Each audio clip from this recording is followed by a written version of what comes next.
The disappearance of my little brother, Stephen.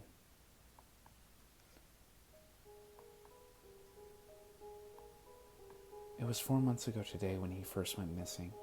I remember the trust in my mother's eyes when she passingly said to me, "Keep an eye on Stephen." We were heading to the corner store a few blocks away. There was really no reason to be worried. I was always the responsible older brother, and we lived in a very safe neighborhood. But I'm only 15. I'm not perfect. I think back to that day often. There was a girl at school I had a huge crush on. She was walking through the parking lot of the convenience store. She looked at me and actually smiled. I talked to her for what was probably a minute or two, but felt like just a short moment to me. My 9-year-old little brother was the furthest thing from my mind. When she walked away, I remember looking longingly after her. Her perfume, it was just a hint of something. I thought to myself, that's what I was doing when he was missing. Trying to figure out what her perfume had the slightest hint of. But then I remembered Stephen. I turned around in panic, and he was gone. The next few days were a blur. I remember crying with my head in my hands while police officers asked me questions. I remember when his school closed down entirely and every student and teacher joined the search parties. I remember how, as the hours turned to days, we were no longer looking for Stephen himself, but for where his body was dumped. But there was no trace of him. He had completely disappeared. My mother took his disappearances as badly as you might expect. She blamed me right from the beginning and would shout, "You were supposed to be the man of this house."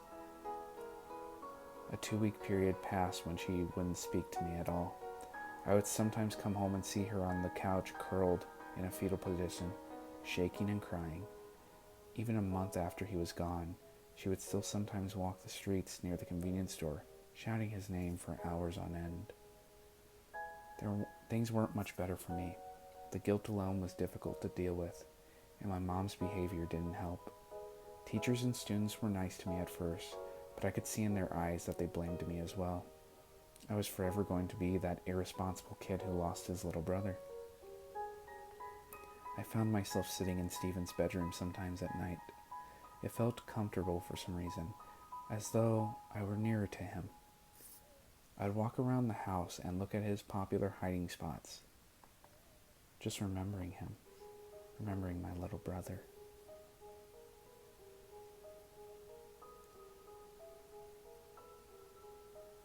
I remember when we would play hide and seek.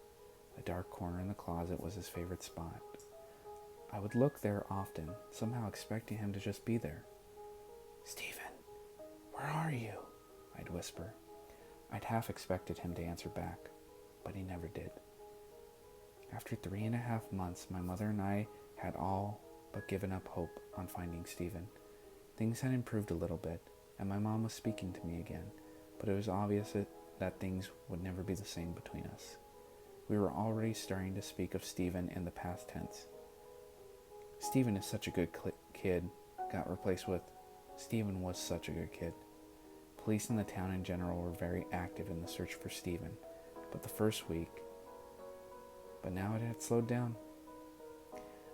I didn't think the police were really looking for him at all any longer, which is why it caught us by such a surprise when the knock came from the front door. I looked out the window and saw 3 police cars. They walked down the hallway. Felt like slow motion. I ever so slowly opened the door, expecting the worst. An officer looked down at me, but there was actually a hint of smile in his eyes. He was holding the hand of a little boy. My brain couldn't process it. I realized it's a pretty strange reaction given the circumstances, but I was sort of functioning on autopilot. "Oh, hello, Stephen," I said. "Hi," he replied. Then the 3 of us stood there in awkward silence. I don't know how long it would have lasted, but it was broken by the piercing scream from behind. My mom crashed down the stairs, shrieking all the while, and grabbed Stephen. She spun him around, touching his head and his shoulders, as though she didn't really believe he was there. Then she picked him up, clutching at him, and started crying. Stephen was also crying. Then the reality of the situation finally sunk in for me, and I grabbed hold of him, the three of us crying in each other's arms. We were whole again.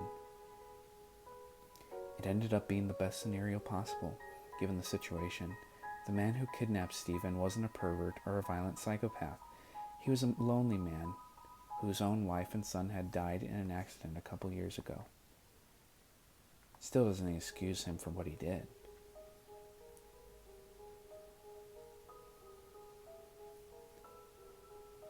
Stephen was just his replacement. And it was the kidnapper himself who turned himself in. He just wanted another son, I guess. After 3.5 months, he could no longer deal with the guilt of what Stephen's real family was going through.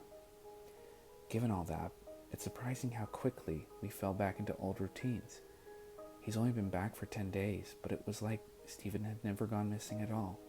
For the most part, Stephen was perfectly fine as well. Other than he had difficulty sleeping, he would often come into my bedroom in the middle of the night and wake me up. Sometimes we would just talk. Sometimes we played video games.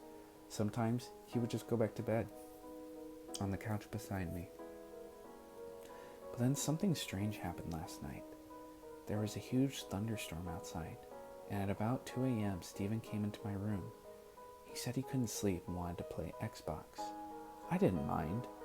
It was the least I could do. The storm was pretty bad, and sometimes the light would flicker a little bit. I looked at my brother. You know, Stephen, I never apologized about that day. I'm sorry. I should be more careful. He stopped playing, and he looked at me. He was right about to speak, but then the power went out. We were completely in darkness.